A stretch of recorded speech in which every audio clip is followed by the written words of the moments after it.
regarding Moses and the heavy hands.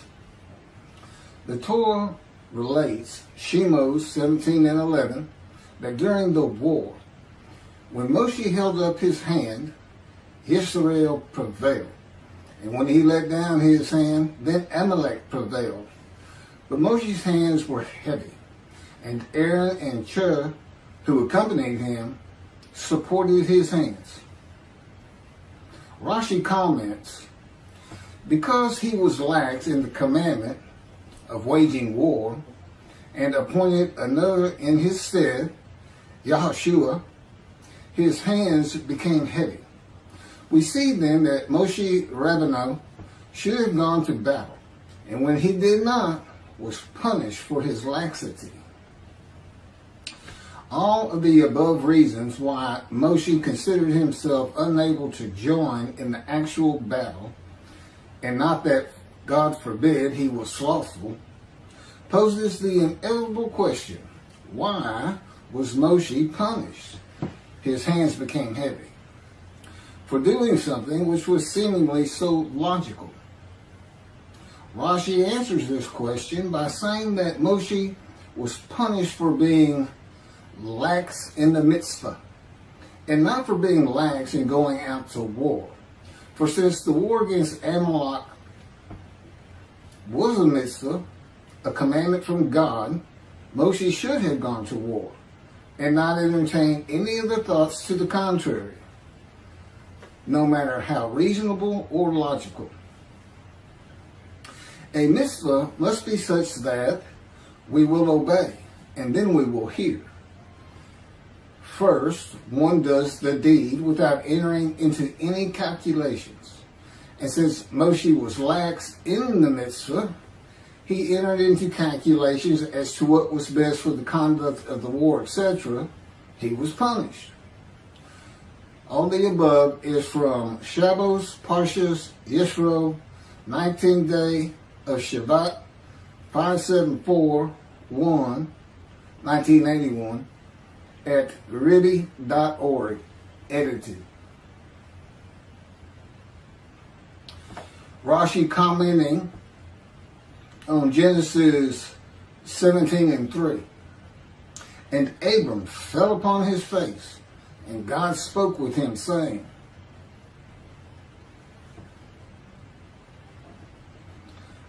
and here's the commentary, and Abram fell upon his face, midrash form, from fear of the Shekinah. For as long as he was uncircumcised, he did not have the strength to stand when the divine presence stood over him. And that is what is said concerning Balaam in Numbers 24 and 4. Who falls and his eyes are open. Also Numbers, Rabbi 12 and 8. I found this in the Beritha of Rabbi Eliezer, Perkei de Rabbi Eliezer, chapter 29.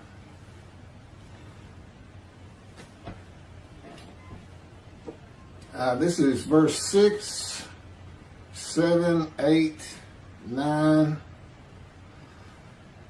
of Genesis chapter 1. God said, let there be an expanse in the midst of the water, that it may separate water from water. God made the expanse, and it separated the water which was below the expanse from the water which was above the expanse. And it was so. God called the expanse sky, heaven. And there was evening and there was morning, a second day. God said, let the water below the sky be gathered into one area, that the dry land may appear. And it was so. This is Genesis 49 and 24. Yet his bow stayed taut, and his arms were made firm by the hands of the mighty one of Jacob. There, the shepherd, the rock of Israel. This is from Ezekiel chapter 4, verses 4 through 8. Then lie on your left side, and let it bear the punishment of the house of Israel. For as many days as you lie on it, you shall bear their punishment. For I impose upon you 390 days, corresponding to the number of the years of their punishment. And so you shall bear the punishment for the house of Israel. When you have completed these, you shall lie another 40 days on your right side, and bear the punishment of the house of Judah. I impose on you 1 day for each year. Then, with bared arm, set your face toward besieged Jerusalem, and prophesy against it. Now, I put cords upon you, so that you cannot turn from side to side until you complete your days of siege. This is from Ezekiel chapter 2, verses 1 and 2. And he said to me, O mortal, stand up on your feet, that I may speak to you. As he spoke to me, a spirit entered into me and set me upon my feet. And I heard what was being spoken to me. This is from Ezekiel chapter 3, verses 14 and 15. A spirit seized me and carried me away. I went in bitterness in the fury of my spirit, while the hand of the Lord was strong upon me. And I came to the exile community that dwelt in Tel Abib by the Shebar Canal. And I remained there, and I remained where they dwelt. And for 7 days I sat there stunned among them. This is from Ezekiel chapter 3, verses 22, 23, and 24. Then the hand of the Lord came upon me there, and he said to me, Arise, go out to the valley, and there I will speak to you. I arose and went out to the valley, and there stood the presence of the Lord, like the presence that I had seen at the Shebar Canal. And I flung myself down on my face, and the Spirit entered into me and set me upon my feet. And he spoke to me and said to me, Go, shut yourself up in your house. Okay, here's my commentary on everything I just read to you. I know the heaviness of the hands of Moshe. And I know how Jacob's arms were made firm by the hands of the mighty one of Jacob. I have been in a constant state of punishment by the power of God since I offered myself and my soul for guilt to him, as the man described in Isaiah 53. That would be verse 10. It is punishment, but there is far more to it than just that. It also was telling Moshe that God was there and that he was in charge of the battle. And this punishment changes you over time. God is also making you a better prophet. The heaviness is his presence. It is what I feel of his very essence, as he would have me experience it. For a man, it can feel like punishment, but there is a positive to it. It tells me after 13 years that he never leaves me. God also has me enveloped in his power. The same cords of his power that God placed on Ezekiel to confine him to his house and prevent Ezekiel from turning from one side to the other for 430 days as he bore the punishment of the houses of Israel and Judah for their sins. It doesn't say sins, but that's what the punishment would be for. Then there's a reference to, okay? The same heaviness that requires the person of the Spirit of the Holy God to set Ezekiel upon his feet. And that's not real explicit. You know, it sounds more like he just fell down or he flung himself down. Well, he may have known it or not known it, But God slowed me down many times and then lifted me back up. Again, in other videos, you see this mentioned over and over again, the fire refiner. God's boot camp. He's the sergeant and you're the cadet, and he's going to put you through it. The heaviness that required Moses to have the strength to stand when a divine presence stood over him. The verses from Genesis associate waters of the unseen realm of God with the waters of the earth. Unseen waters that are above the sky, because that's the partition. These unseen waters above the sky, that's an element of God's unseen realm that we can't understand or see or know much about. And it's best associated with the waters of the earth. Unseen waters partitioned above and below heaven. Sky. Those below heaven fill the universe and are a part of God's presence. With his power, these unseen waters can do anything that he wills them to do. And God senses and can see the movement of every single thing and person in creation by and through them. Think of a submarine in the ocean, and they send out a ping, and it's a sound wave, and it'll go around rocks and other submarines, this and that, and so you get a picture of what's out there. It's something like that. He doesn't have eyes like human beings. Long ago, God took me to a heavenly room in a vision in body, not in spirit.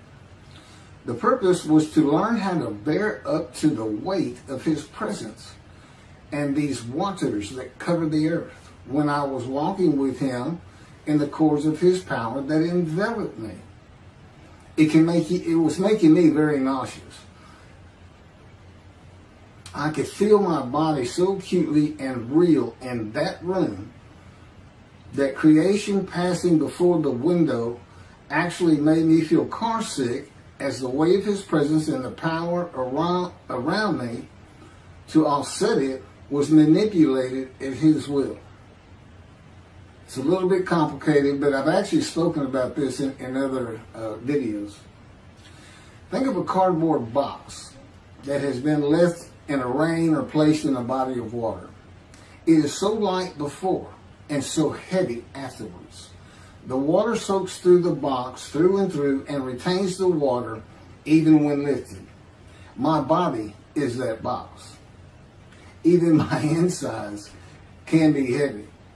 Though God decides in his power how much weight I feel at any given moment with the cords of his power. When the vision was over and I was back in the world, the weight of God's presence was much easier to live with. The weight of God's presence is primarily from the waters divided below heaven that cover the earth, but also from his power that flows from his presence. Okay, that finishes my commentary on the punishment of the heavy hands. I have one more to do on the prophet like Moses. I'm going to take a little break and put on the Havitzka and the raising of the Israel flag in the Temple Mount.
prophet like Moses. Verses 15, 16, 17, and 18 of chapter 18 of Deuteronomy. This is Moses talking to the Israelites. The Lord your God will raise up for you a prophet from among your own people, like myself.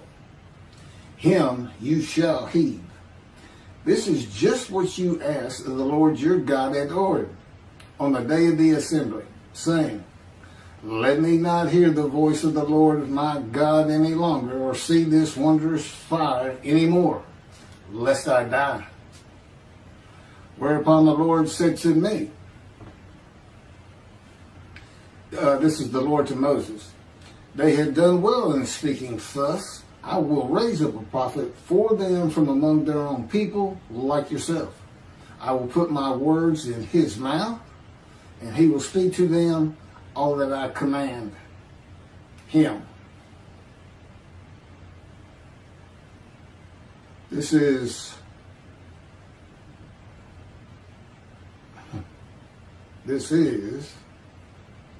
several verses of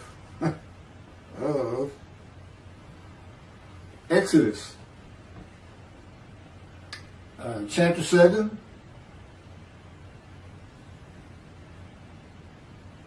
verses 1 through 31.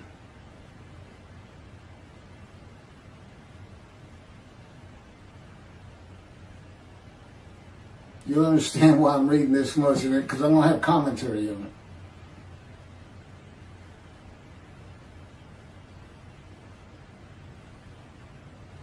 It's actually, it starts with verse 12, not 1. Now go. And this is God to Moses. Now go, and I will be with you as you speak, and will instruct you what to say. But he said, please, O Lord, make someone else your agent. The Lord became angry with Moses, and he said, there's your brother Aaron the Levite. He, I know, speaks readily. Even now, he is setting out to meet you, and he will be happy to see you. You shall speak to him and put the words in his mouth. I will be with you and with him as you speak, and tell both of you what to do. And he shall speak for you to the people. Thus, he shall serve as your spokesman, with you playing the role of God to him. And take with you this rod, which you shall perform the signs. Moses went back to his father-in-law, Jethro, and said to him, let me go back to my kinsmen in Egypt and see how they are faring. And Jethro said to Moses, go in peace. The Lord said to Moses in Midian, go back to Egypt, for all the men who sought to kill you are dead. So Moses took his wife and sons, mounted them on an ass, and went back to the land of Egypt. And Moses took the rod of God with him. And the Lord said to Moses, when you return to Egypt, see that you perform before Pharaoh all the marvels that I have put within your power. I, however, will stiffen his heart, so that he will not let the people go. Then you shall say to Pharaoh, thus says the Lord, Israel is my firstborn son. I have said to you, let my son go, that he may worship me, yet you refuse to let him go. Now I will slay your firstborn son. At a night encampment on the way, the Lord encountered him and sought to kill him. Him is Moses. So Zipporah took a flint and cut off her son's foreskin and touched his legs with it, saying, you are truly a bridegroom of blood to me. And when he let him alone, she added, a bridegroom of blood because of the circumcision. The Lord said to Aaron, go to meet Moses in the wilderness. He went and met him at the mountain of God, and he kissed him.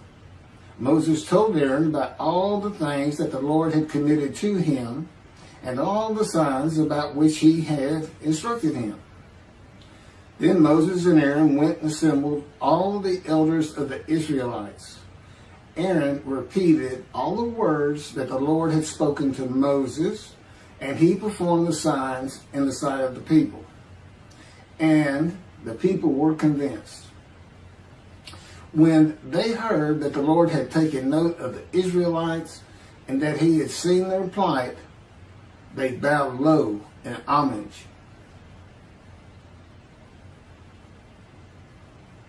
Again, that's verses 12 through 31 of Exodus chapter 7. Commentary. I am the prophet like Moses. For many reasons, but these in particular, for the reasons that, like Moses, I speak to God face to face. God speaks to me as a friend. I converse with God whenever I so wish. God talks directly to me when he so desires. And I write God's words at his directions. And I can add, and I put on videos at his command and speak the words he commands me to speak. He had me type everything I'm reading. He said, go to Exodus, type this down, or paste, copy it and paste it on your notebook pad.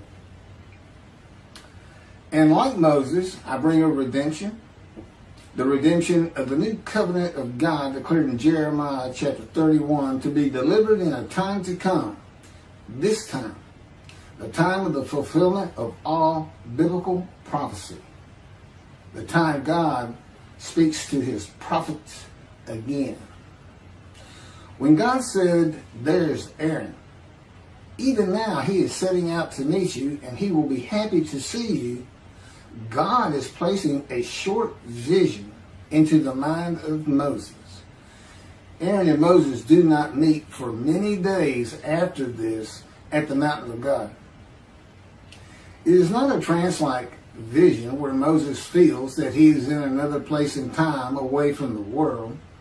It is more like an image of an event on television that you remember after you have watched it. A little bit sharper than that. It is a vision that goes more to your mind than to your eye.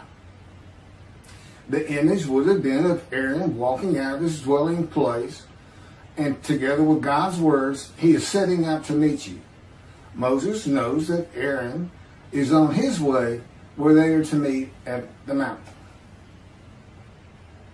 So, it's okay. This is the way God communicates with Moses and the way he communicates with me. I listen to his words, and he often sends to me picture visions, as does the Holy Spirit of God. They're always together. It is not a confirmation of God's words so much as it is a more perfect way to communicate words with pictures. Often it is just picture visions that have instant meaning to me. God says to Moses, I will be with you and with him as you speak and tell both of you what to do. God often tells me what to do and say when I'm talking with another person. But our level of communication is such that I don't have to actually hear him. He can put knowledge into my mind as I speak. He can take control of what I speak. He can take control of my body and mind and put in different words than I would have used. He is always with me. I am a host of the Lord of hosts. That means God dwells with me. Now, the communication with God and Aaron is much more limited than the communication between God and Moses. Moses is to speak the words God gives him to Aaron for Aaron to speak to Pharaoh. And God is telling Aaron what to do with the words, such as when to deliver them and the tone to use. Because God says, I'm going to speak to both of you. But all the words he's speaking are coming from Moses. So that's what will be left. When to deliver them, how to deliver them. God tells Moses that Aaron will be his spokesman Moses playing the role of God and Aaron being his prophet, as Moses delivers God's words to Aaron to be spoken to Pharaoh. When Moses speaks the words of God to another person, God is speaking through him, just as God is speaking through me in this video and in all 63 videos that we prepared over the last month and a week or two. And they're all based on 2 books that he dictated to me as he dictated the Torah to Moses. I had to learn everything first, but every word, every sentence, every paragraph, every chapter are his. The first book is about 285 pages long, but that's with about a 30-page addendum, which is a summary of each chapter in a paragraph or so. And it's called Isaiah 53 in the Day of the Lord. And in that book, what he wanted was for me to never say that I am this man. But reading it, you almost can't escape it. At least the thought is he saying, because it would be things like, how do you know Elijah? Well, he'll know everything you can know about heaven. And I got several chapters that are all just about heaven, things that aren't generally thought of or known. So the implication is there. But now the next book we did is called The Life of God's Righteous Servant of Isaiah 53. And it's my life. It's my life. God didn't speak to me, and I was an atheist for 50 years until I was 50. But he was with me from birth to make sure I fit every verse of Isaiah 53, and particularly wounding. He was wounded. Well, I've got 15 surgical scars, and I've been shot through the abdomen and impaled my right knee on a broken glass bottle, and etc., etc. I was like the most accident-prone person you ever wanted to meet. Little did I know I was being prepared for this time. I'm now 63. And